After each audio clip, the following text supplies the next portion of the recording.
Welcome, welcome, welcome to Armchair Expert. I'm Dax Shepard. I'm joined by Monica Padman. Hi. Hello there. Hello.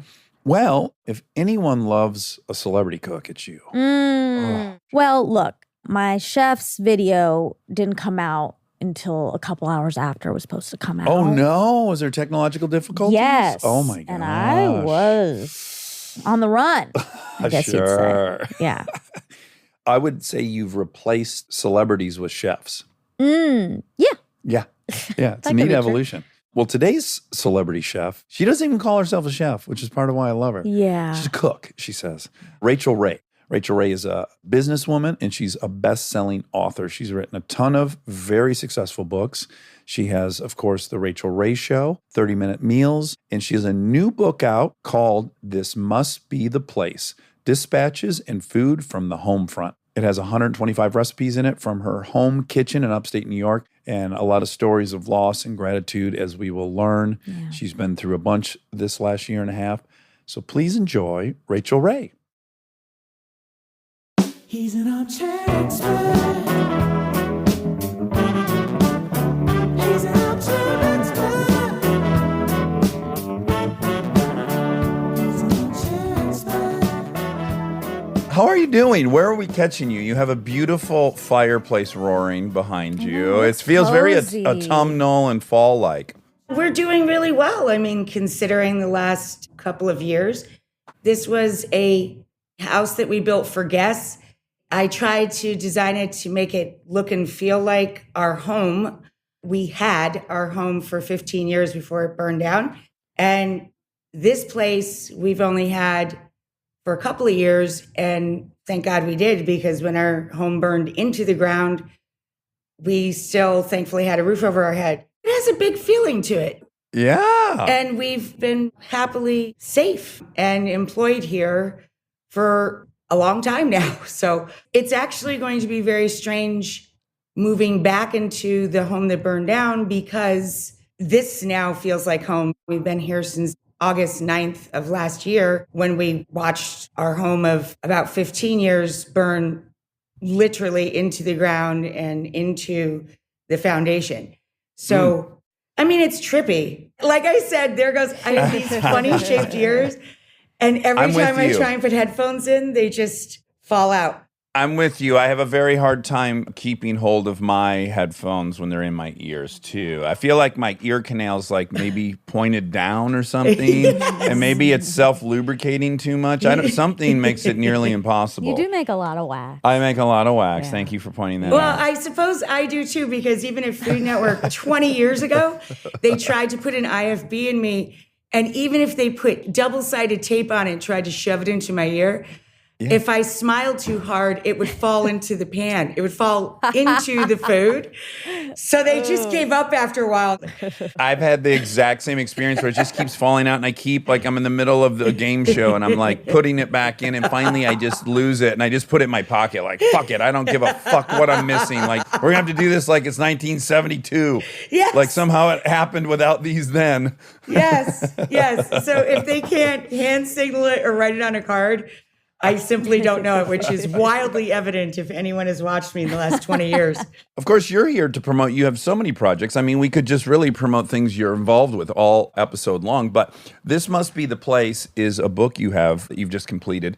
And first and foremost, is this an intentional Talking Heads nod or no? Yeah, it is. My two favorite single artists of all time are David Byrne and David Bowie. And I think the most important band for me is the Beatles, but I chose that phrase on purpose because over the last few years, I felt like John and I have been together 20 years. We've been married 16. And I felt like everything about our lives changed over the last just several months. Everything. Our idea of what privacy is, our idea of what home is, our idea of what a safe place is, everything just went away. How we deal with loss, what real gratitude is. And I just wanted to put something down on paper. I'm 53 years old, and it's the first time in my life that something like this, the pandemic, of course, happened to the entire planet at the same time. And everyone can relate to some level of just everything changing and pivoting. And so I wrote it to just chronicle that and try and make peace with it. And I also, of course, wrote about the food that changed and progressed over that period of time too. So it's kind of a weird mashup of essay, memoir of a short period of our lives, and only about a third of actually the food that I wrote and prepared during that time. I was very upset with how much got kind of cut from it because I was so proud of how much work we produced in such a short time. John and I have done well over 200 shows with just the two of us here. And John is a lawyer by day and has a rock band by night and never wanted to pick up a camera in his life. Yeah. And I never wanted to let anybody into our home because Yeah. I have an unscripted show, I have an unscripted life, and I feel like I share as much as I can. So when I go home, that was my quiet space where I could just write and paint and play with the dog and be in the woods. I've grown up in the Adirondack Mountains largely. I am a country mouse. It was really hard for me to cross that threshold to bring people into my last private space in life. Well, hold on, Rachel. You still have the bathroom. Okay. That's still yours, unless I don't know and you've taken people in. But you do point out something that is interesting. I think for a lot of people, especially young people, pre-pandemic, your apartment or your house could literally just be where you're going to go to sleep. You're out all the time, you work, you're social.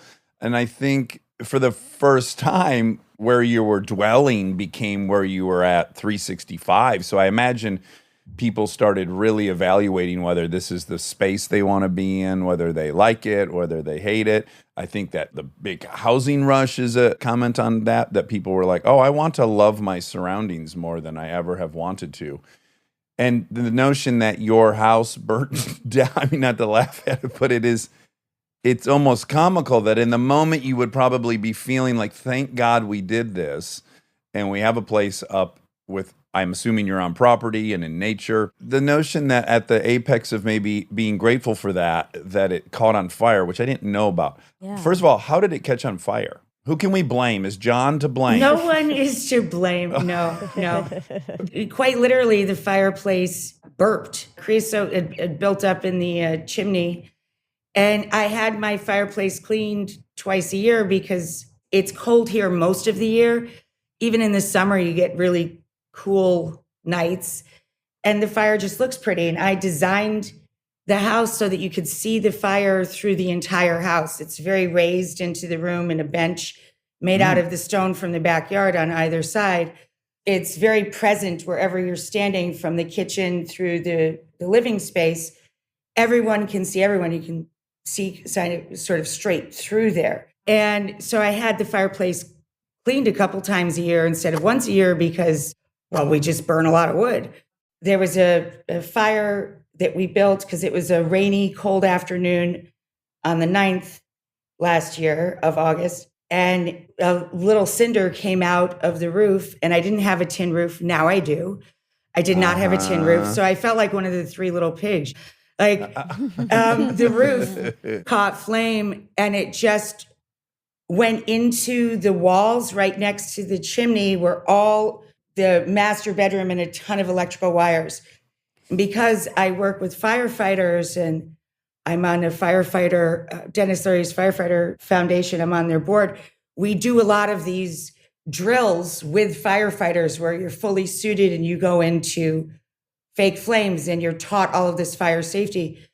When our roof was on fire, I ran upstairs to try and gather some of our stuff, and I could hear the fire in the wall, and I knew what it was. I could hear the fire spreading down all the cords behind the wall, and I knew the wall was going to blow out, and there was no time to get anything. We left in flip-flops, the clothes on her back, and that was that. Oh, wow. And as we were running down the stairs, there's an easement behind our house that goes up into the Adirondack Mountains. And a guy was on his ATV with a cold 40 and a cigar, having fun with his friends. And he parked the ATV and he came running down the mountain into the backyard. And he's like, your roof's on fire, your roof's on fire. And I was just starting to make John dinner. It was his first day off since we had come there in March. Like, it was our first like proper day off. We had just finished all of the filming and taping and post-taping and all this. And he went out to play golf at a socially distanced and all that with two of his friends. And he came home really grumpy and pissed. And I'm like, well, I'll make you this pasta. You like this and it'll make you happier. And while I'm cooking, there's this man running through the backyard with a cigar screaming, your roof, your roof. And I came outside and the roof was on fire. And he had already called. He said, I already called the fire department. He took off before I ever even met him. He said, fire department's on its way. I have a warrant. Good luck. Well, by the time I was coming back downstairs from assessing what was going on upstairs, I was crossing the path of firefighters in full gear coming into the house screaming, get out, get out, get out. So he did a great job. He saved our lives, most probably, and some of our stuff. Okay, I was going to say, because you said it burnt all the way into the foundation, but were they able to save any of it? It actually burned well into the night and into the early morning. Because we have well water, you can't just get tons of water immediately. So they had to use chemicals to try and kill the fire until the water trucks got there, and then more water trucks. And now we actually, for the rebuild, had to actually make a pond so that there is a water resource, that this would not ever happen again. And the core of the house and the back of the house is what burned down and into the property. And then once the water got there, it was very delayed. So it made this huge flood in the foundation and cellar area. So it was deemed a total loss, even though on the peripheral, there were some pictures left and some things like dishes that I wouldn't use again for obvious reasons because of chemical exposure and all that. And the remediation teams that came were just phenomenal, very loving people that crawl through rubble and wreckage for people every day of their lives to try and help people save some things. And it makes you remember everything you've lost, but also be wildly surprised, like the best Christmas gift ever, when you see that something that you thought was definitely gone. Oh, look, well, this picture came back. It's just a trip. And once we moved here, 6 days after the fire, I taught a cooking class for kids all over the world for 10,000 people. And it was so weird because that was the first time cooking in a different kitchen from the one I had just gotten used to. I had to rebuild a pantry in just a couple of days and turn this very small place in a much smaller kitchen into a working set. I would watch trucks go by for 2 weeks, huge, like Transformer movie looking things. I just watched them clear away everything. And when it was done, it was just a cement rectangle, giant cement hole. What was the cellar? That was all that was left. A few days later, it caught up again. And the last beam in the house, I thought we were going to save my pizza oven. No. Several days later, the last beamwork of the top of the house fell into the oven and cracked it in half. Oh my God. Split it like a pumpkin.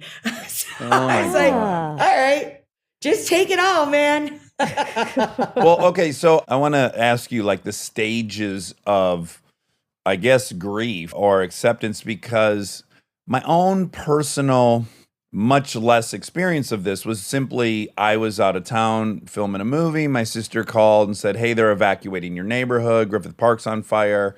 Do you want me to go in and grab anything? And I was like, yeah, go in and get I think I said my computer at the time. But then I was like, you know what? No, don't go in. I don't want you going over there. If they're evacuating, just forget it. So I guarantee I'm an anomaly in this way.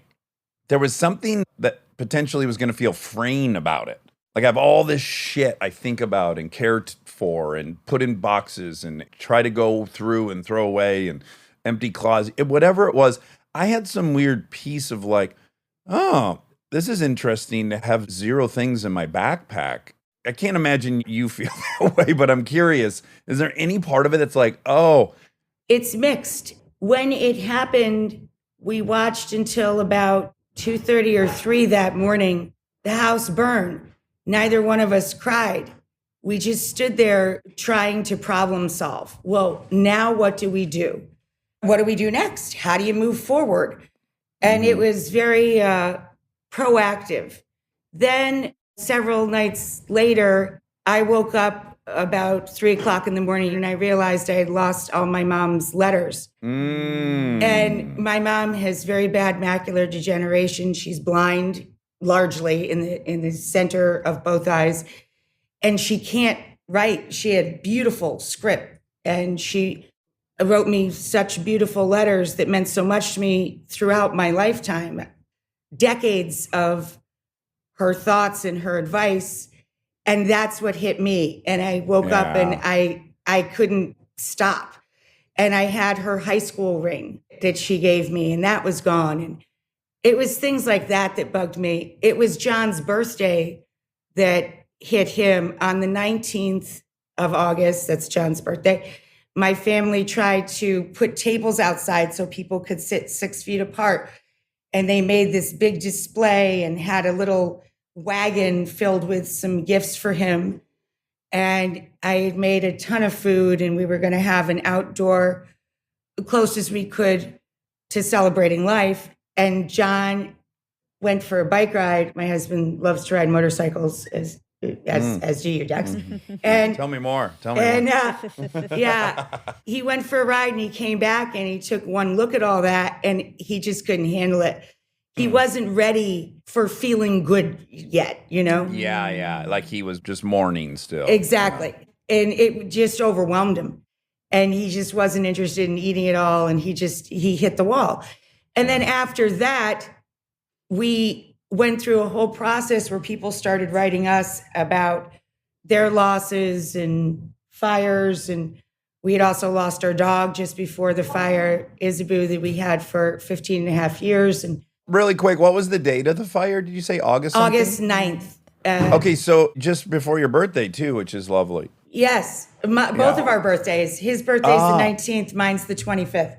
Okay, you have the same birthday as my mom. Just fun fact. So that makes me yay. inclined to like you more, just based on that simple fact. And a day after mine. Yeah, day after Monty's. Yeah. Yeah. a good time. And then John's one day before Carly. It's sister. stars, my sister. So star-studded. A lot of star-crossed birthdays. Powerful A lot of week. birthday buddies. I think that the fact that between the 9th and the 19th, I had that cooking camp for kids really helped. And that we started getting so many letters and people reaching out to us and making us things, ceramics and things to blankets and quilts and stitching words of love or their letters into quilts. Like, it was just overwhelming. Yeah. And I've been in television more than 20 years and I've never had that experience where I read every letter and I open everything, and just to feel that amount of people being concerned about you was really, I don't know if cathartic is the right word. It just felt like, hey, this is going to be okay, and look at it from a different way. Well, can I suggest something, which is like, and look, I'm not saying I could accomplish this at all, but the letters from mom, they're beautiful. They're those things. But the value of the letters for mom is that mom sat down and wrote you letters. That's the kind of mom you have. And that's in your heart, and that's permanent. The house, it's great, but would you rather have people who around the world adore you and care about you and are sending love? Or would you have a structure? Like, it's really easy, I think, for us as humans to get kind of caught up in the commemorative token of the experience as opposed to, it's actually the experience. Which is the entire point of the book, is that Oh, fuck, I just ruined it. I'm sorry. home is truly knowing that you belong to a family, either what you're born to or the one you make with your life and your work and your deeds.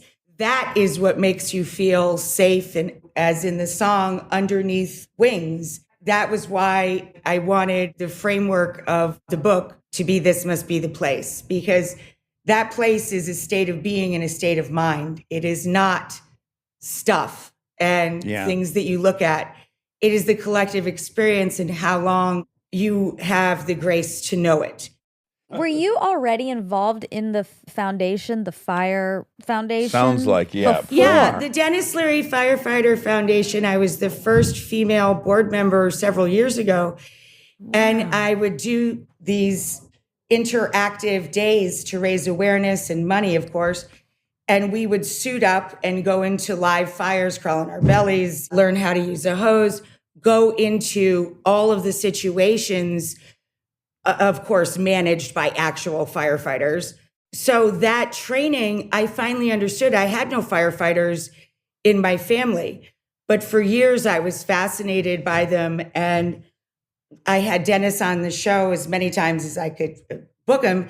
And every time he came privately backstage, I would give a donation to the Firefighter Foundation. And he asked me to lunch one day, and I thought he just wanted to do a special or a couple of segments. Start an affair. Who knows what's on the table.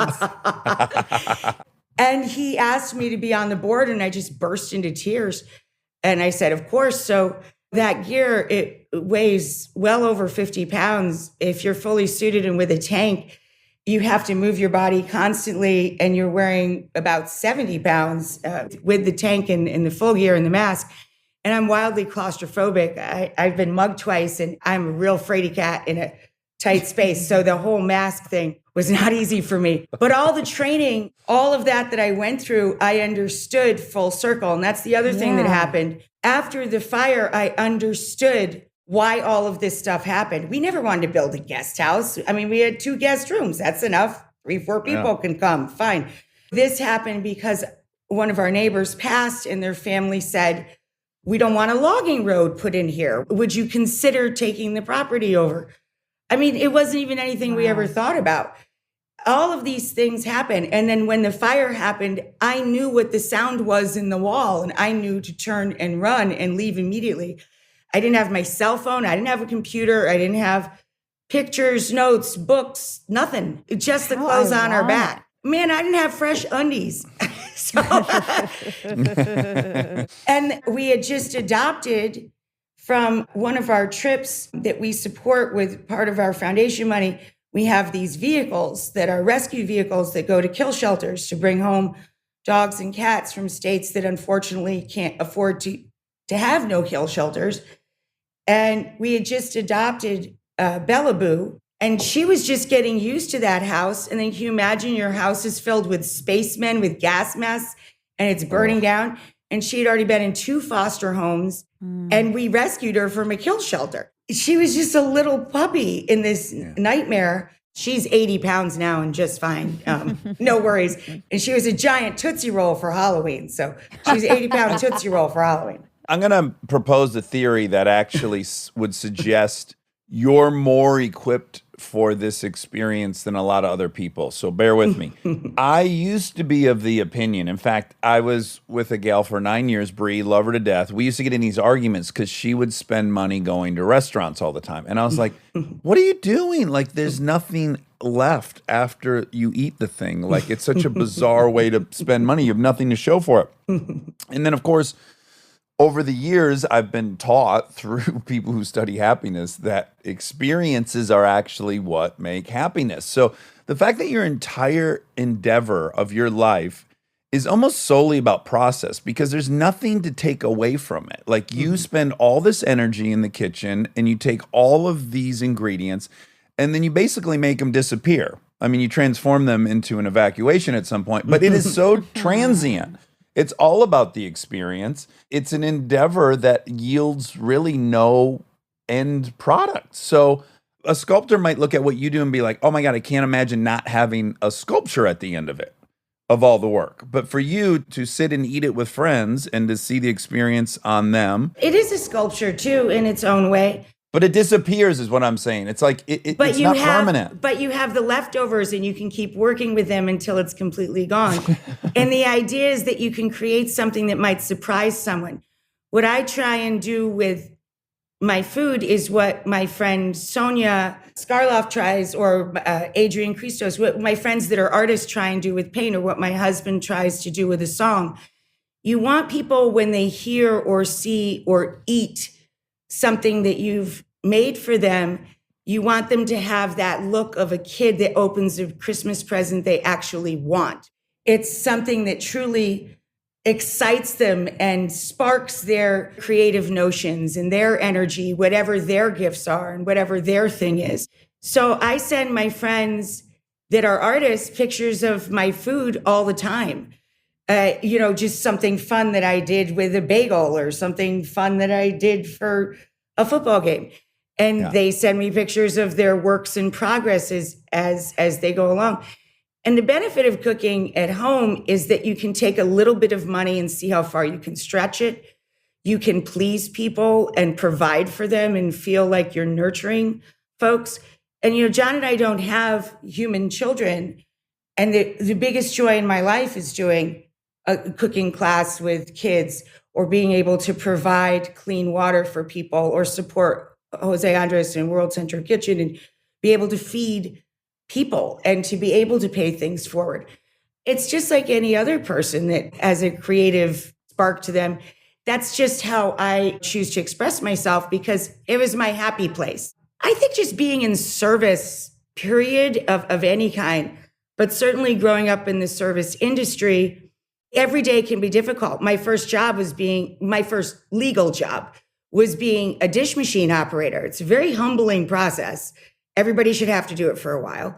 Yeah, I did it at Big Boys. Oh, there you go. Same thing as Howard Johnson's, baby. Yeah, Yes. Hojo's. I was going to say your mom managed a Hojo's, right? Several. And I was Several always Hojos. covered in old eggs, man. Even dogs wouldn't chase me. They probably had the fat bin, like the everything. vat. Oh, yeah. Yeah. And changing of the oil for the fish fries and clam fries. And oof. Did you work with any work release people? Because I did. I they have did work not. Okay. Well, not that I know of, but I don't think my mom would have told me. Yeah, I worked with a real kind group of work release prisoners that would work that shift, and I would ride my moped to that Big Boys. And in the dead of winter in Michigan, I went outside, got on my moped, and I slid off the seat. And I realized when they had emptied the fat vat, they were nice enough to just coat my whole seat with grease. Which was very kind. I was 12. It was not what a joke. It's very much the same experience in the Adirondack Mountains. Okay, Very good. cold, very icy, and fat. Well, summer or winter is no fun to walk on, step in, sit on, or be near. But I think that people that are in the service industry, you have to constantly problem solve, and you have to try and please people, and you have to be very resilient. You have to be physically tough, and you have to have some stamina. And I think that it's a great preparation for life in general. You don't get your feelings hurt as easily as the next person. You don't take loss the same as maybe the next person. There's really no time, is there? No, it's there like isn't. there's no time to sit around and get into a self-pity You spiral. can't. And that was never respected in my family. My grandfather was one of 14, and the 4 youngest came here.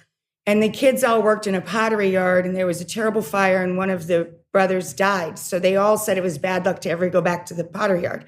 So Grandpa became a stonemason, and he worked cutting and carrying heavy stone for hours and hours a day, rebuilding Fort Ticonderoga. He'd work 100 hours a week. He'd come home, and even if it was the middle of the night, he'd get all of his children. My mother was the first of 10. He'd take them out of bed and bring them outside to watch the northern lights. The skies used to be dark enough you could see them. And he would sing to them and play them concertina and tell them stories. He always would make dinner before dawn. He'd go to work, and it would sit in an oven all day, and he'd serve it for dinner. He was the primary cook in the family. And he lived with me, and he was my best friend till he passed when I was a young girl.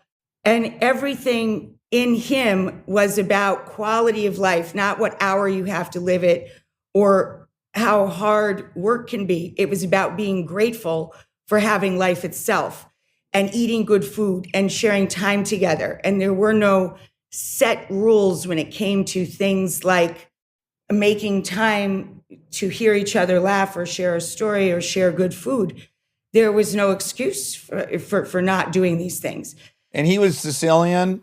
Yes, my grandpa was from Gela, Gela, Gela, a little tiny town in Sicily that's now a oil town, actually. My mom was born here. She was his firstborn. So she was always in the kitchen with him, which is why my mom ended up, I think, working in food for 60 years. What did your dad do? My dad was a publisher. He worked for many different publishing houses over the years. So a big reader. And I bought the apartment that John and I live in, which also over the last year had 3 floods. Our apartment was destroyed. Jeez, Now a total of Can't 3 catch a times. break. I know. We're like our own little plague. I mean, The universe is telling you to buy a motorhome. You just aren't listening. Yes. So we bought our apartment because of its proximity to 2 things, the Strand bookstore and the Union Square Green Market. So I could always get great produce for as long as the weather would allow, and I could always buy books, real books.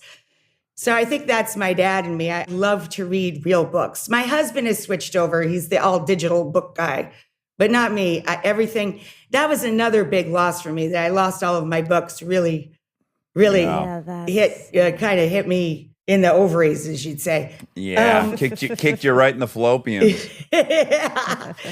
But again, I got brought to my knees around after the holidays, actually, because it took a long time to find everybody. My friend who runs our foundation for us, Cappy, Andrew Kaplan, wonderful chef, Beyond the Plate is his food podcast. He's just lovely, man.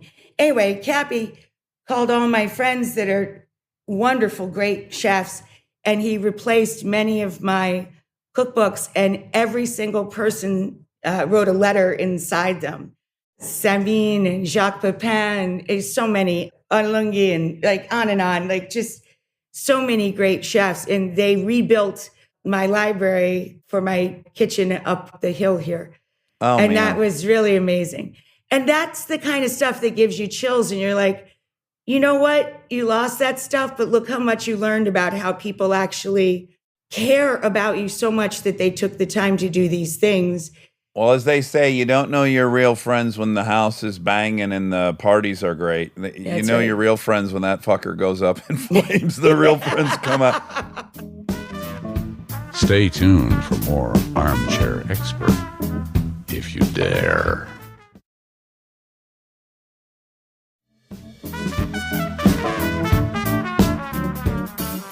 We need to breeze through some touchstones in your life because you're just a fucking hustler. So I want to know, you grew up in the Adirondacks, as you say. Your mother was into restaurant management, a Hojo's, love it. You go to New York City at 27, I guess, and then you get yourself a job at a candy counter at Macy's, maybe? Was it Macy's? Yeah, I did start at a candy counter. Absolutely. The initial move, though, when you go to New York City, what is the game plan at that point? I had been a child in love with New York my whole life. And I just wanted to be a part of Macy's because it was a part of so many big childhood memories for me. And the food hall there was so extraordinary. And I just would do anything to get a job and be a part of that energy. And it used to be quite something. I mean, it was like Herod's giant food hall. And Yeah. it was a really, really big deal. And Michael Corsello, my boss, said, well, I don't know, maybe I'll let you babysit the candy. And then through a series of kind of weird circumstance and accidents, a position opened up on the fresh food side where the caviar was and the caviar wars. And at the time, 350 cheeses was a lot of cheese, and the fresh cheese and That's not a lot of butcher shop. cheese anymore? No, it's not a lot of cheese Oh, my anymore. God. It really isn't. That won't So- even, wow. So he said, you're going to have this job for a very short time. I will find something and someone far more qualified to suit this position, but just do some schedules and try not to let anything terrible happen and pack out boxes with the staff if you don't get written up by labor. So I was not happy like that. So Yeah. I let everybody play different music every day. I talked to them before I scheduled them about what kind of schedule would work best in their lives and tried to figure that out. We were going into the holiday season. I had a group meeting and asked them if I could help with the boxes, if I just worked on the display area of it. I had our staff members train me how to pin bone the smoked fish and slice it properly if they needed help. They could always call to me if someone called in, but I would not step on any job. I built a really nice relationship in the fresh foods department there.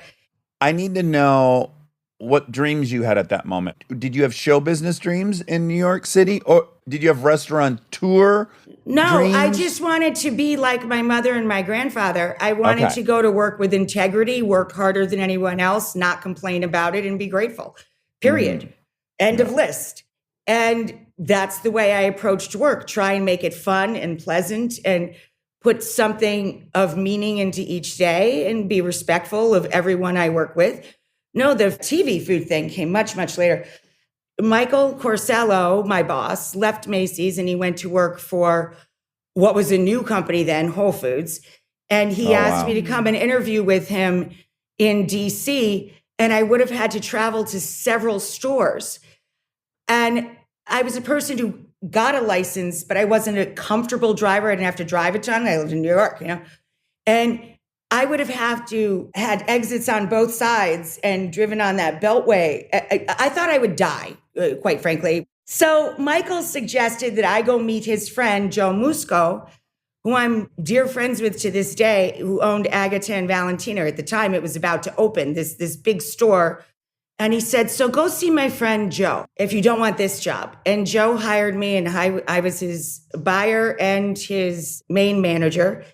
And I worked 100 hours a week, but so did Joe and Agatella, his wife. And they would drive me home at night, and they had a big, beautiful Mercedes. And she would sit up front, of course, the husband and wife, and I would sit in the back. So I think when I got mugged, people thought I was in a car service because I was in the back. And the kid that mugged me the first time, I sprayed mace in his eyes. Oh, wow. And he started screaming when I figured out he had a gun and he had a friend watching the door. And then he was embarrassed in front of his friend. So he came back a week later, and that's when I got beaten up, and that's when I quit. Oh. And I worked out a notice, but then I moved back upstate. That's when I had to learn to become a better driver because I had to drive an hour each way to the marketplace I eventually ended up working at and started 30-minute meals at. And when I started 30-minute meals, one Christmas, we wanted to teach cooking classes, but all the chefs wanted too much money. So my boss said, well, why don't you teach them? Your food's better than anybody else's. So I started teaching these 3-hour classes where you could learn 6 base recipes, and I'd give you 5 riffs on each of those, like 6 songs. Yeah.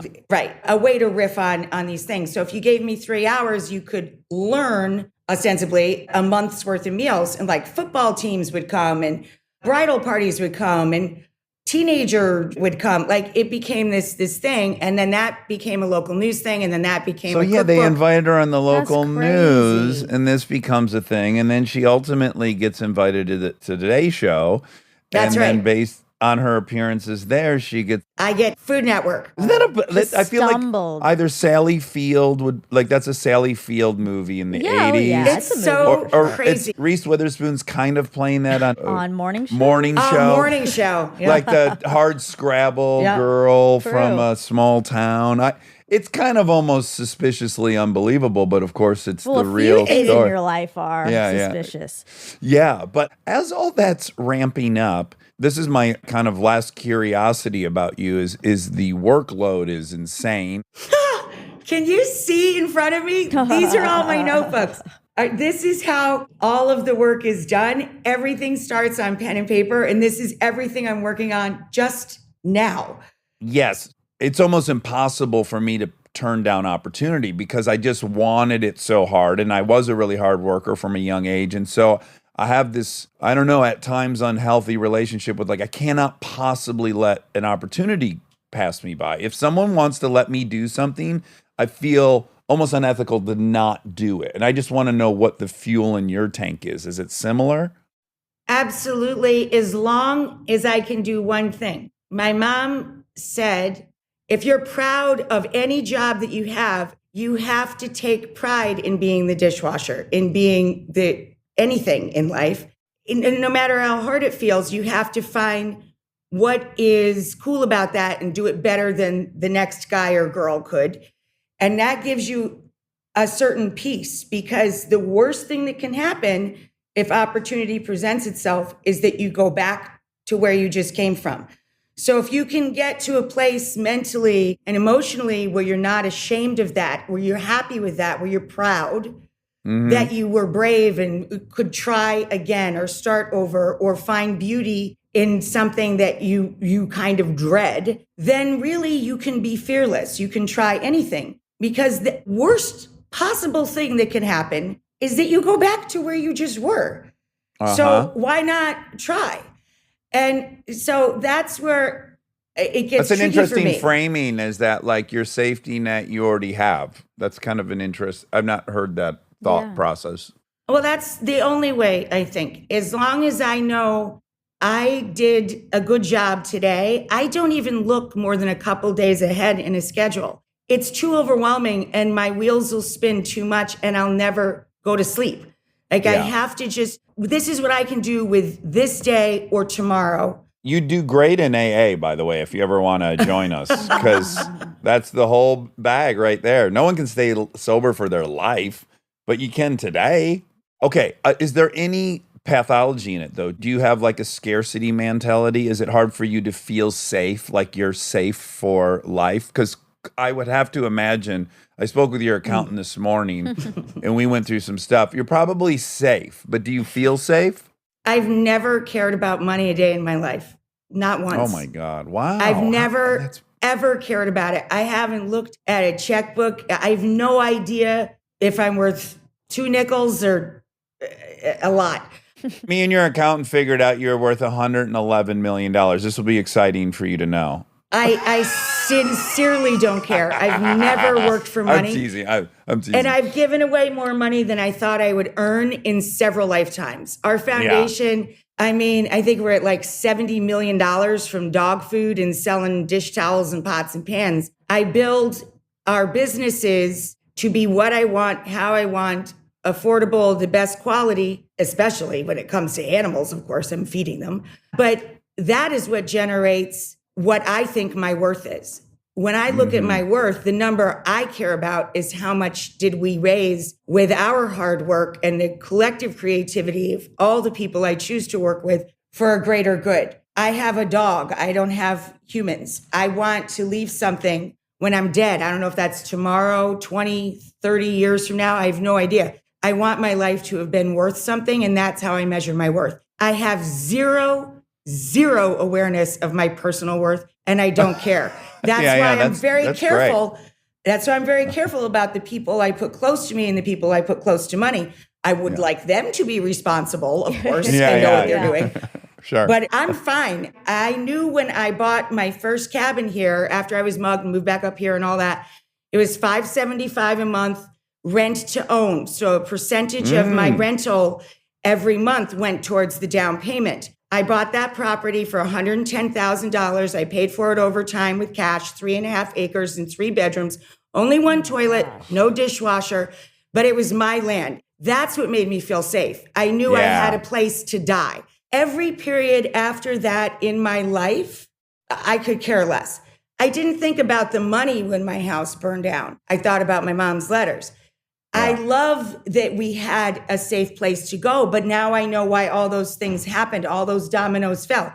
I bought land in Italy over 3.5 years ago. I found the land. I just got to work on it this last year after the pandemic, but I bought a piece of land that had no electricity, no running water, no plumbing. The 2 buildings were a stable and a stable keep, and it was filled with dead animal carcasses. Oh, wow. It's just, Wow, there wow, was wow. literally nothing there. And my husband said to me, Talk honey, about curb appeal. my husband said, honey, there's places all up and down the road that say Vendesi, for sale. I'm sure they have plumbing. Couldn't we look at anything that has like a toilet? But I wanted the land. It was the land that spoke to me. I thought my grandpa would have loved it. And I just wanted the land. And I guess I had enough money to buy it, but I got to Yeah. tell you, it was kind of a bargain since it didn't have any curb appeal. Dead carcass curb appeal. Now, you're making a show about that, or you have a show about building this Yeah, a yeah. home there. How's that going? Well, we already wrapped the first part of it on our anniversary, our 16th anniversary of the show, the magazine, and our marriage all culminated in late September. And we made that the end of the first part of that story. It'll air on A&E in the spring, like full-length ones, but now they're already up on, can watch 12-minute episodes of it on Facebook, which is very ironic because I'm not on Facebook personally. So Yeah. I can't watch it. So, Yeah. but everybody else can. People seem to like it. No, but it's very beautiful. And the stable keeps, I mean, it's my life's dream. When I was a little girl, Grandpa would tell me all the same stories he told my mom about Italy and where he came from, but just Italy in general. And they were my fairy tales. So my life's dream was one day, if I work hard enough, maybe I can live some of my time in Italy too. And I'm 53 and that's true for me. I can now go to Italy and have a bed to sleep in, and that is everything to me. So the house is done? Yes. Yeah. Sounds like ours. Yeah. We're short a couple bathrooms and there's a phase 2, and my husband wants to have a music studio there because he's a musician. He plays like 10 different instruments and he has a piano. He got a Fazioli piano, which is his life dream. All right. That is there. And Does so he have a Ducati there? He does not. He has a BMW there. A BMW 1250 with really fat tires that's good. Those are great. Those are great. But can I give you a suggestion for his birthday? He definitely needs a Ducati Multistrada for that area. That's what he needs. I will give him your advice. Next August, there may be a Ducati joining the family. Oh, But as for there right should. now, he has a BMW with a very low seat. We're not tall people. Okay. And the tires are special for roads that have pebbles. It's got knobbies. Yeah, it's an adventure bike. It's Exactly. Yeah, Because dual of terrain. where we live, he can't get in and out of his own house if he didn't have something like that to help him out. The Ducati's nice once he gets to the Autostrada, you know. Well, and also the Multistrada I'm suggesting you buy, same as that bike. It's Oh, got cool. it's got enduro setting. You can ride off road, but he needs to be on an Italian twin. He needs to feel the, you know I what I'm agree, saying? I agree. Yeah. I agree. Do you feel like people are, when they meet you, they're surprised by you based on your TV persona? Or does it, you think it adds up? I don't know. I don't spend a lot of time thinking about it. I mean, I guess I did when I was much younger. I mean, there used to be whole websites called I Hate Rachael Ray. And a lot of chefs, of course, famously, were not thrilled with my appearance on the scene because I wasn't chefy enough or pedigree enough for the gang. But that's not who you work for in life. And I try and learn every day. I try and make myself a better cook and a better host and a better human neighbor, community member. And that's the best you can do. I have never spent time thinking about those who don't or those who don't care for me.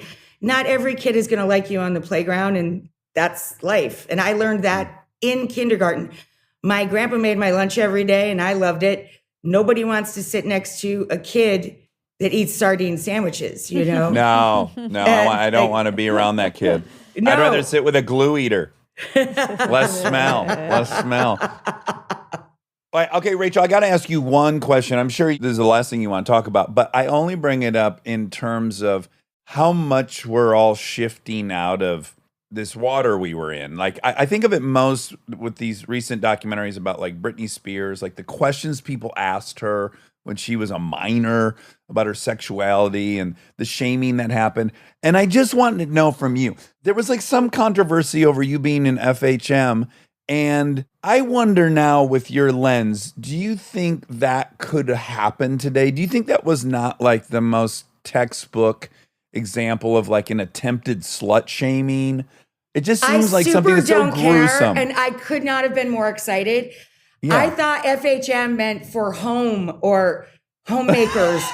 I had no idea what it even was. What is it? It's like a And men's magazine like Maxim. It was a men's or- magazine. And just the idea that they invited someone, I think I was like 37 at the time, like over 30 at all is shocking. And certainly not a 6 foot tall runway model, that anybody would be asked to be sexy in that way. Sexy. I thought it was the coolest freaking thing in the world. I'm very proud of it. I don't care a lick what anybody else thinks about it. I don't even look down in the shower. I've never had self-esteem in that way. I've always been proud of myself as a worker, but I've always thought of myself as kind of a troll otherwise. Just jeez. Oh, like no, a don't Frodo say kind it. of a thing. Like Just no, not no. an attractive human. And to be asked to do that, I thought, I'm going to do this. God damn, I'm going to do Yeah. this for everybody who's not that. And I'm going to try and embrace this for once in my life. And I am so freaking thrilled that I had that. And I still get those pictures to this day to sign them. Yeah. I couldn't be more thrilled. I freaking love it. And I don't give a flying fuck, excuse me, what anybody would have shamed or Rachel. thought about me then love or it. now. I really don't care because I felt good about myself probably the only time in my life in that way. Rachel, And you're a smoke show. You're a smoke show. That's a moment I'm not giving back. And thank you. And thank Yes. you. I love that you asked me about that. I would Okay, never, good. ever Good. take that back. Good. The first time I did a memoir mashup was when I turned 50. And there's a whole chapter in there about what an awkward celebrity I am and how awful I am at any circumstance where I'm forced to actually pretend to be one. And I just suck at it. Like one time I even told Meg Ryan this in person. One time I was behind Meg Ryan and I had to present an award at Tribeca Film Festival. And I was wearing a dress that's really low cut and I'm such a sweater.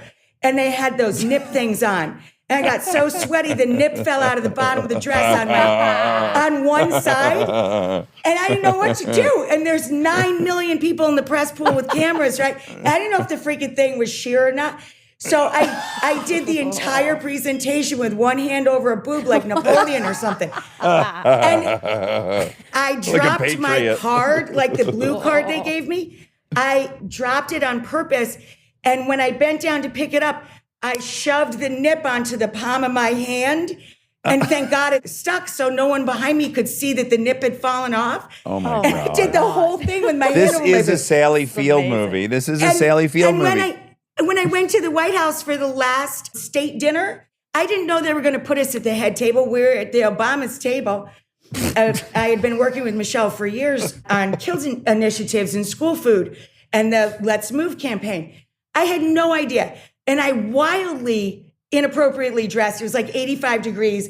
And I had on a giant fall skirt with like autumnal leaves all over it and a black turtleneck with cap sleeves. But I was on the road traveling the whole time before, so that was all I had to wear. So whatever, I go there, I'm pouring sweat. I look like a drowned rat. Walking into the White House, I'm in these giant high heels that I never have to wear and I can't walk in them. And I stick the high heels through all of the crinolines and they get caught up on the giant shoe. And the lady at the check-in desk had to go find shears and cut my foot out of the crinoline before I went down the line where they take your picture when you're about to meet the president and the first lady. Like doused in sweat, boob sweat, everything. It's also a Mr. Bean movie. As much as it's a Sally Field movie, That is me. I'm Bean. Oh, it's great. They had to cut me out of the dress, man. Nothing makes me panic more than high heels and somebody else's clothes. I can't handle it. It's another thing I love about working from home all these months and the pandemic. I just get to be me. Yeah. I'm wearing jeans and sneakers and my own shirt. I'm not in other people's clothes. I'm in my clothes. And even when I went back to the studio, they worked so hard to make it look like here. And they let me just continue being me. Like I didn't get pressure from our partners saying, hey, could you step it up a little? Or do you own a dress still? I just go out like I stay in. And I really appreciate that. And it's something that I just should have always done. I should never have done television 16 years ago where I tried to look like an anchor or a different type of host or whatever the idea of a TV host should be. I never should have tried that. It doesn't work for me. I'm best when I can just roll myself. And I always do that with my words, but it's very liberating to now do that just in general. Like, you don't like it? Okay, that's fine. You don't have to. Flip the channel, baby. Yeah, exactly. Switch the channel. Okay, so Rachel, I've done your show several times. And I it's know. So has Kristen. Yes. Yeah, so fun to do. And I guess my last question is, am I your favorite guest of all time? I don't pick favorites ever with food or humans because it's dumb. It's a dumb pursuit. But I will say your personality is something I deeply appreciate. It's a fucking hard job. I don't think people realize how much is going on. I know that when I've hosted shows similar to yours, it feels like 12 minutes has gone by and the whole hour's gone by. Like, it's such a stand here, now do this, now this segment. I have to imagine, if you have a guest that does the lifting, it's a nice little break for a second. And just people that are real, it's very hard for me because I'm not a trained journalist or the type of host that works well off of prompters or a lot of notes. I like people that want to come on and just talk and have a conversation. And so those are the days that are the most fun because you don't know what's going to happen and it's exciting. And it's exciting for the audience. And so when we have guests on like yourself that can roll with that and have fun with that, it's the most exciting for me. Well, let me just tell you as a guest, it's most exciting for me as well. I mean, there are shows where I know the whole thing's going to be pretty scripted, and there's shows that I know you're free to just explore, and it's way more fun as a guest, so. Someone who was just on who reminds me a lot of you is David Duchovny. He will let the conversation go anywhere. Or Ron Howard and his brother Clint. They were just so fun because I didn't want to do the same 6 notes from the publisher. I actually read the books that I'm given, like front to back, I read them. I get up at 3:00 in the morning if I have to. I like to actually show anybody who's coming, whether they've been there before or not, the respect that they deserve. Whatever the project is, I try and fully watch it or read it or learn about it or be present in it because I love those conversations. That's what makes life exciting and interesting is that if you open your eyes, that's a fresh page in a notebook. And as you can see, I'm notebook obsessed. I have 50 of them surrounding me. But I love a clean piece of paper more than the prettiest plate of food or the most beautiful painting to me. The idea that I can start a day new and that I get a fresh piece of paper and you get to write what goes down in that day. I get to write this day, no matter how much yesterday sucked or how long it was or how sick you feel or whatever went wrong. Even if your house burns down, guess what? You woke up. Now what are you going to do? That is freaking cool. And being able to go to work, and if you're lucky enough to have a day full of people that, I also love a day that's not all filled with people of celebrity, that it's filled with real heroes and our neighbors and just people that have pivoted in the right way to help each other instead of bitch at each other or complain about what your neighbor isn't doing instead of trying to help your neighbor come to a better place or closer to you instead of farther away from you. I love a day that has a combination of getting to know your real, true neighbors in your community and learning something you wouldn't hear on all the other shows you might watch a person of celebrity on. I mean, that's the kind of day I love. Well, Rachel, I hope everyone checks out your book, This Must Be the Place, and watches the Tuscany show on Facebook. You're just a delight, and it's as fun to interview you as to be interviewed by you. So I wish you luck. That is a huge compliment. And thank you guys just for making the time for me today.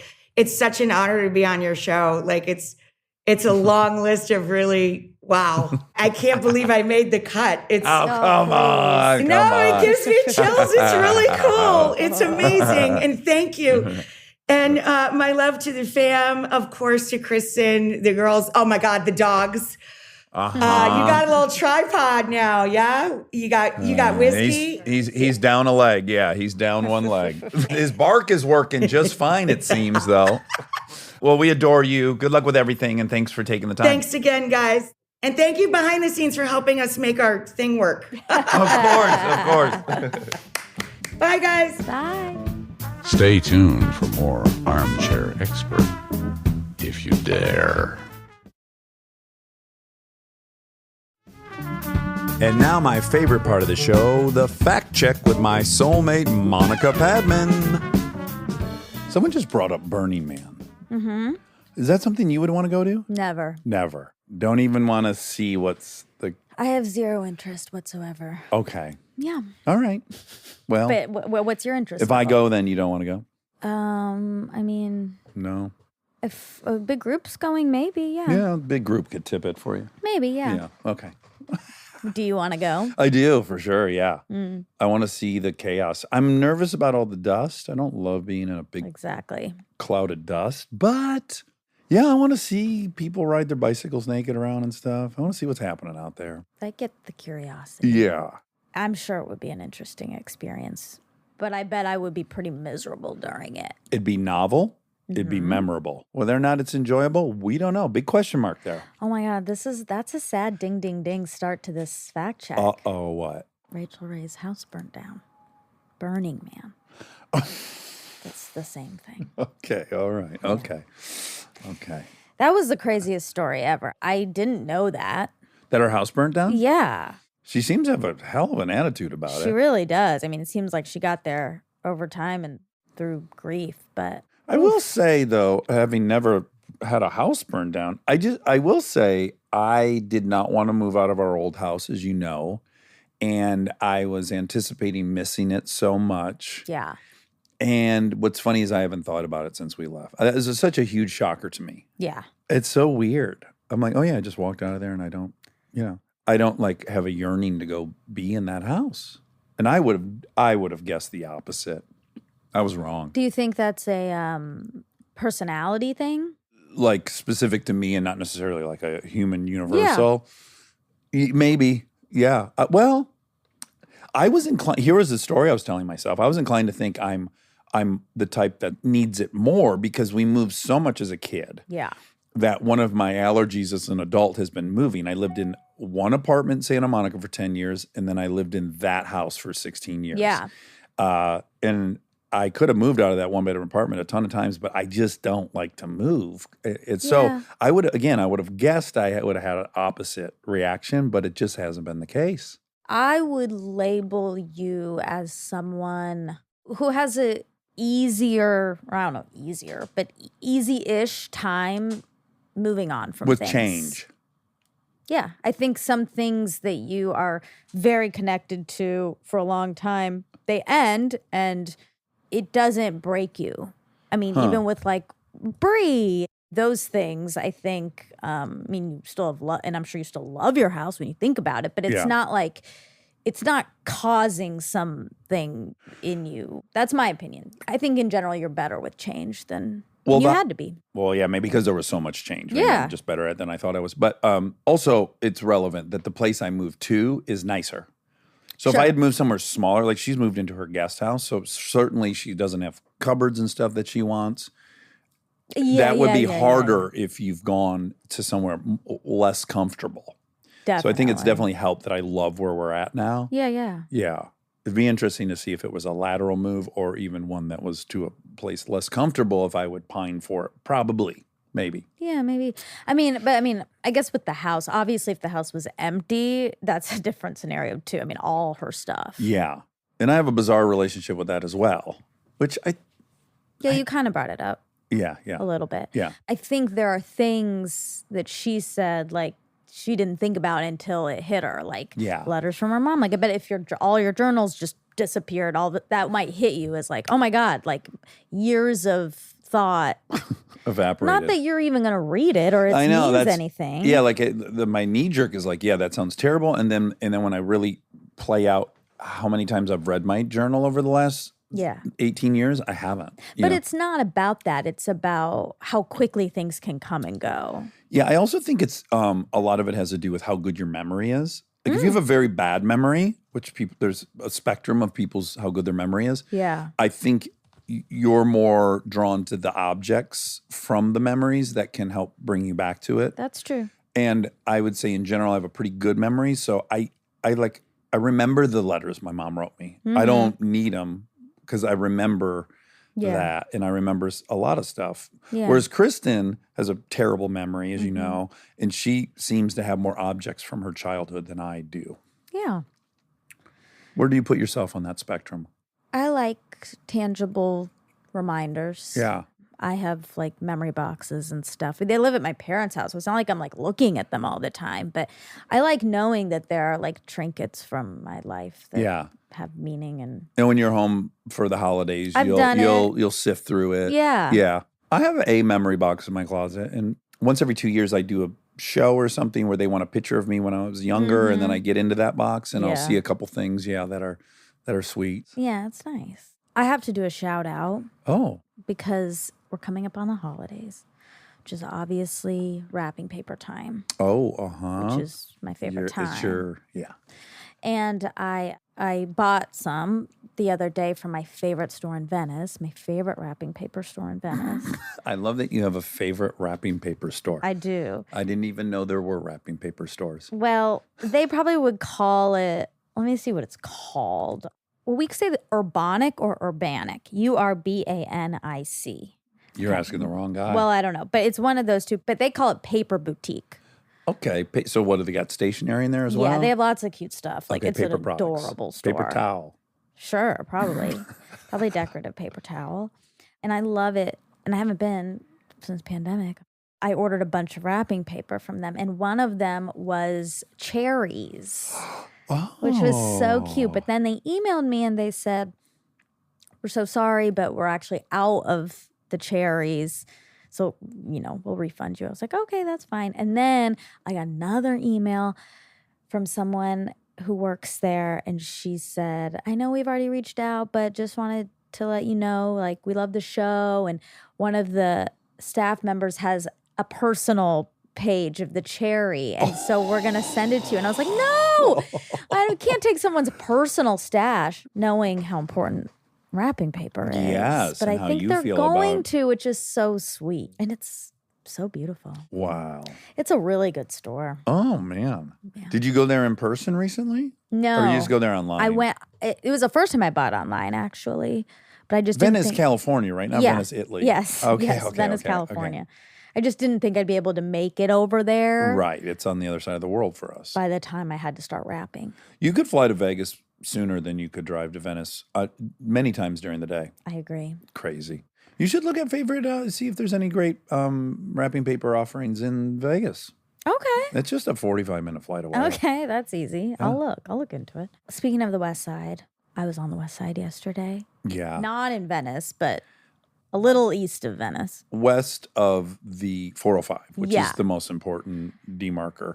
Exactly, which means because I had a massage appointment, which was lovely, brand new place, Milk and Honey, awesome. Had a massage appointment at 3 each. Yeah. So I knew I couldn't head back until 7 at the earliest. Yeah, so I just need to break this down for people who don't live in California or Los Angeles. If you are on the west side of the 405 starting at 3 p.m., you cannot leave. Nope. You either have to take Sunset, Wilshire, or Santa Monica Boulevard, and you can't take any of those three. You'll sit. You'll just sit. You'll get there just as fast as if you wait till 7 o'clock at night and get in your car. It's insane. It is insane. But I knew that. I knew that going in. I was like, okay, I'm going to. Be there for the week. Exactly. So this is what I'm going to do. I'm going to have my massage, and then I'm going to walk down the street and edit and get a drink at, shout out, my incredible designer. She designed this restaurant, Oh, really? AOC in Brentwood, and it is. Oh. Named after the so- politician? I think it predated the politician. Okay. But it's beautiful in there. So I went in, sat down. I immediately felt a little uncomfortable pulling out my computer. So it's like, I Okay. don't think editing's on the table, literally. Yeah. So I was like, okay, that's all right. I'll just eat and have a drink. And I was so lonely at that dinner. Oh, wow. And I'm usually very good at eating at restaurants by myself, going to, whatever, doing stuff by myself. Yeah. I have no problem. But I did have a problem. And it was coming off of just having this conversation about being like, yeah, I'm grateful for wherever I am. Uh-huh. What unique things do you think tilted it in the lonely direction? Like, what made it different from other meals you've had by yourself? Was being on the west side part of it? Like, you're weirdly not choosing to be there at that point. Like, I guess, you're yeah. there because you have to be I felt somewhere. maybe a little trapped. Yeah. But not, but yes, I think you're right. Like, if I choose to go to dinner by myself, that feels like I have some power yeah. and control. And yeah, I didn't. I had to kill some time. This was the option: sit in my car or go to a restaurant that I'd been wanting to go to. So I think maybe that's partly why I felt bad, as I was like, oh, this doesn't feel good. But I was excited about it. Right. So that's a bummer. So I think, yes, the choice element, where at home, if I'm in London, I don't care at all because I'm exploring. The story is I'm getting you're to exploring. see stuff, Yeah. and this is not that. This is, I live here and I'm by myself. Right. Which, ironically, you would have been anyways, even if you were married, because no one was going to go with you to the west side all day. Yeah, probably not. You know? Like, you really would be in the exact same situation. Yeah. You would just, part of your story would be, I'm lonely right now, but I have someone at home. So Yeah. now I'm not that lonely. Well, which is a story, but it's also true. Like, that story would be true. What I'm pointing out is that you actually wouldn't be comforted real time by a partner sitting with you. It would be the abstract notion that the partner is somewhere. 100%. But That's why I'm calling it a story. Like, it's not tangible in front of you. Yeah. But if I have a partner somewhere, then that moment in the restaurant is not indicative of the rest of my life. Right. It's unique and it's not permanent. Yeah. Right. I think we're getting somewhere. I think the feeling of it being permanent. Yeah. Yeah. But that's what it is. It is, like, I think. It's not permanent, but it feels like it's permanent in that restaurant. Yeah. Yeah, it's not. It's not. Yeah, I mean, you got to start backwards from are you the one person in Los Angeles that can't partner up? And there's no way that's just so blatantly not the case. Yeah.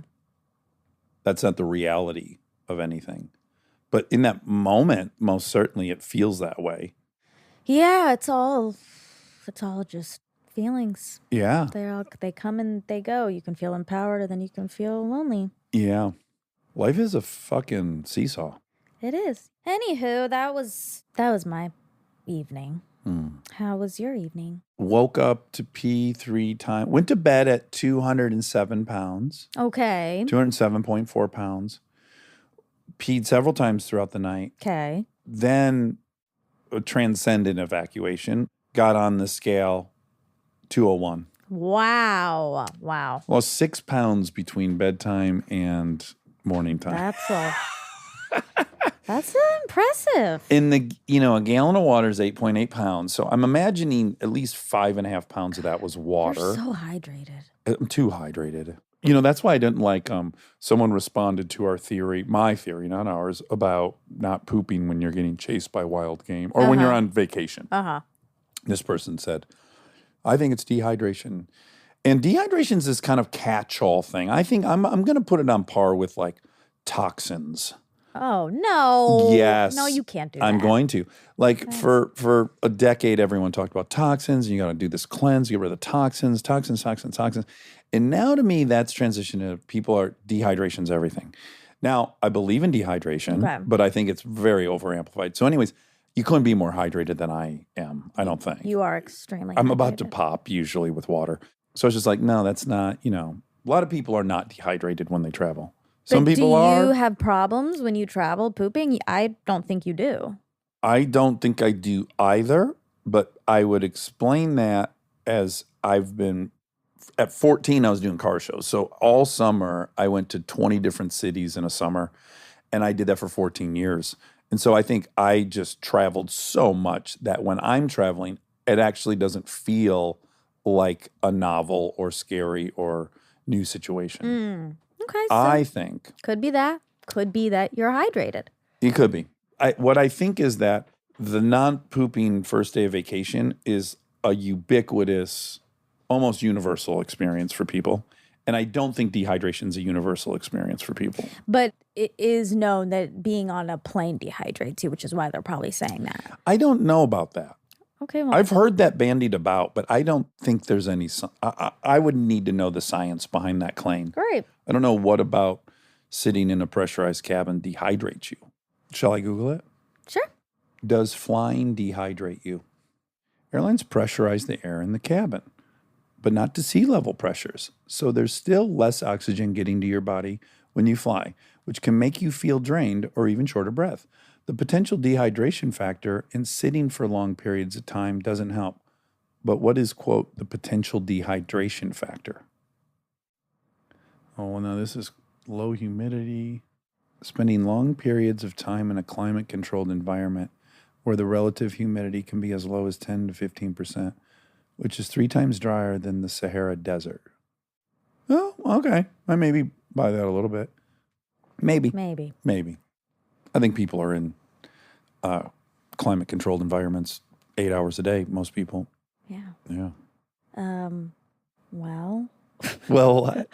no, but there aren't any facts. Oh, there's not. Okay, that explains that. Rachel, I mean, I love that episode so much. She was awesome. And I was listening for some, but they didn't materialize. they did not. Uh, But I really enjoyed her, and I was very surprised by her. yeah, elaborate on that. I heard you share that. I don't know why I used to watch her on Food Network all the time. Uh-huh. My takeaway was that she was very like bubbly and she's not. She's like very grounded to the earth, kind of badass. I don't know. I Blue like collar. I think she's very blue collar. Yeah, in a great way. I really liked her. I did too. So self-made. Yeah. And I love that she doesn't know how much money she has. It's so great. I know you love that. My first thought is like, well, if you don't know, then people can steal from you and you won't know. I know. Like you're inviting theft if you don't know. But I like it too. It sounds very healthy. Yeah, and I also, she's not out to lunch. She's like, I hire people who I Right. trust, who I do hope know the exact amount. Yeah. But it's, she's just decided to not care. That's cool. It is cool. It's a story. Money's a story. So many stories. It's our whole life. It's all stories. All right. I love you. Love you.